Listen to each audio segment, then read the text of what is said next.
Hello everyone and welcome back. Tommy Kandu here, and we're going to be doing another Champion Quest video. This is going to be an updated version of my original video. I think I was pretty on the money with it, but the first one, but I did leave out some crucial details and got some notes from Mr. Mogul here, and I think they're really good and things that you all need to know.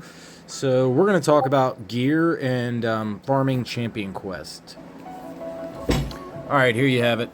This is going to be the set that you want to... Well, let's go over the first thing first. The gear score limit on... the gear limit here. Let's get there. 1 second, please. Alright. So all of these gear score limits, those are just for the leaderboards, and that's all that's used for. You can use whatever gear set you want when you're just farming around, so definitely go above and beyond for that. I personally think hard is the best one to farm, and I'll get into that in just a minute, but let's go over here to the gear sets. Let's look at what you want to run. So difficulties 1 through 6 in Champion Quest mode. I like my I like the extra purple and the yellow for movement speed. It's real easy. So you can use your Chaos Dungeon set for that.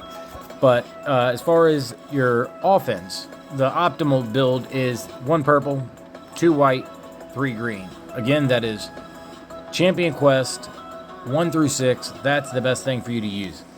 Now for 7, we'll look at 7 real quick.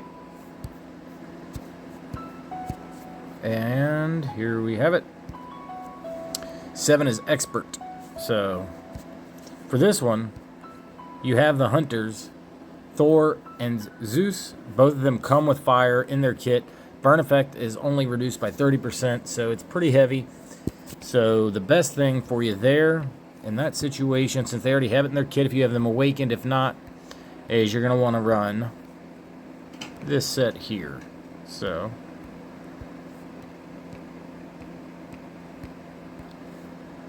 alright. Boom. There you have it. Same thing. Reduce the tentacles by 1 and add a firestone, your highest level.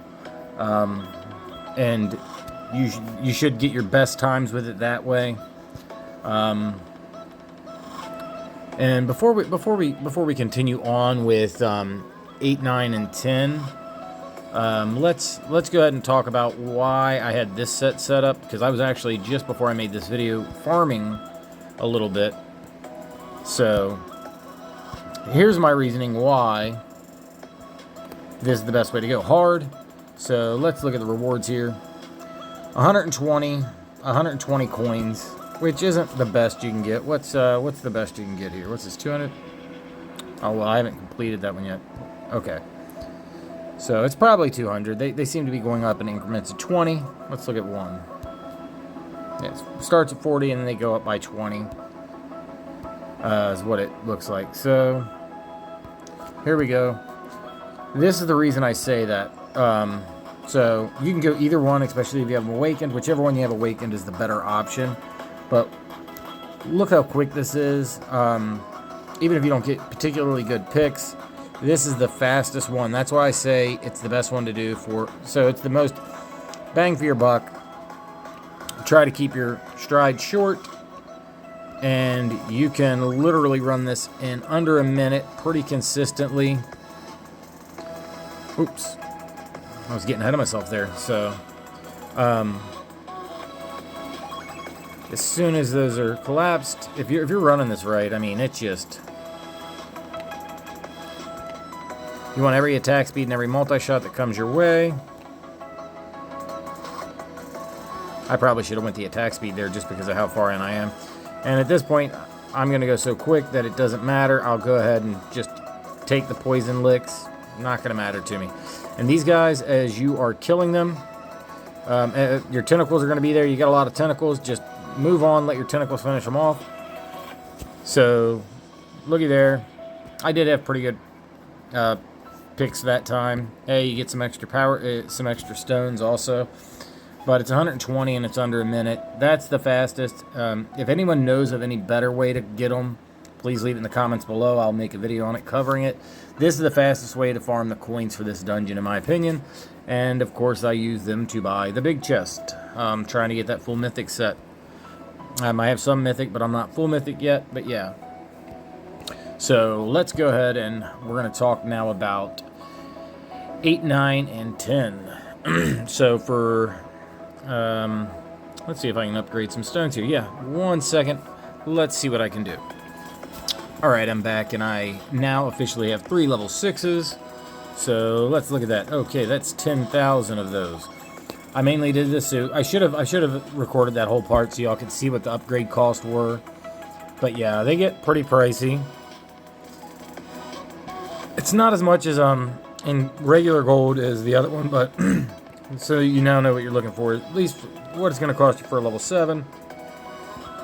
But yeah, so yeah, I can probably farm that out real quick, but I'm not going to worry about that right this second. So when you get on to 8 and 9, you're going to want this setup here is the most optimal if you're farming those. Hopefully you have a level 7. I do not currently, but I will by the end of the day. So that's good news for me. Alright, so on 8 and 9, it does not matter who you go. Did I lock that in? Okay, I did. Alright, it doesn't matter who you go for 8 and 9. 8 and 9. Let's go. Thank you again to Mr. Moogle for providing this. And hey, if you guys haven't already, make sure you like and subscribe. I appreciate all the likes. The last video did really well. I think it was pretty well made and it was very informative. So I'm glad that that may have helped you all. So this one is 6, 7, 8. Doesn't matter if you go either one of these. You want to run the Earthstone. I personally like Houndmaster better. But here's why I don't farm these, is it is a good bit longer, and when you factor in the amount of extra time, oh, well, I guess I'm playing it wrong now too, trying to talk at the same time, but for the amount of extra time and energy compared to how easy the sixth one is, it just, to me, it doesn't make a lot of sense time-wise to farm this one. If you have a better set or anything like that that you think works better and this would be more efficient to farm, let me know in the comments below, please. I'm always trying to improve and get better myself. So, like I said, this is just a lot slower. Does it work? Yes, but it's all about how much time you have to put in versus the reward you're going to get for that time. So I'm going to go ahead and I'm going to speed things up here. I'm going to zoom through this run. I'm not going to try and have y'all watch me do an entire run here. So 1 second. Okay, so the reward from that one. Fun fact, I did die shortly after. As soon as I paused the video, I got hit by some poison and didn't make it to the heart. But so it was a little bit longer, but 3 minutes and 30 seconds. I got 160 coins from it. So really not super beneficial, considering I could have got in 3 of the one for the 120 in that time, including loading screens and everything, which would have put me at 360 versus 160. So there's that. And then let's look at 9 real quick, just to get it in the video.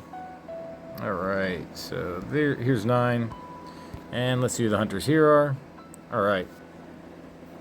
So you would want to run the same setup that we had just a moment ago. I'm going to show you that again with any of these hunters. So doesn't matter how you slice it. I personally like Ancient One here. You can make any of these hunters work, though. Whoever you have awakened is a good option there. But yeah, so it's this same set here is what I ran. I ran on that. And so you're going to want to run for 10. You run this same set if you're running Torment, but if you're going to run Phantom or Void Knight, what you want to do is take out all of your tentacles. You want to go with 3 white stones and 2 of the earth stones. It's going to be your best option for it with Phantom and Void Knight. Yeah, so I guess I'll go ahead and plug those in. I don't really have to plug them in. You guys get the idea. Anyway, I hope this was helpful and informative. And if y'all would like to see anything on anything in particular, as always, leave it in the comments below. Post it in the Discord. And I will catch you in the next one, guys. Tommy Kandu, out.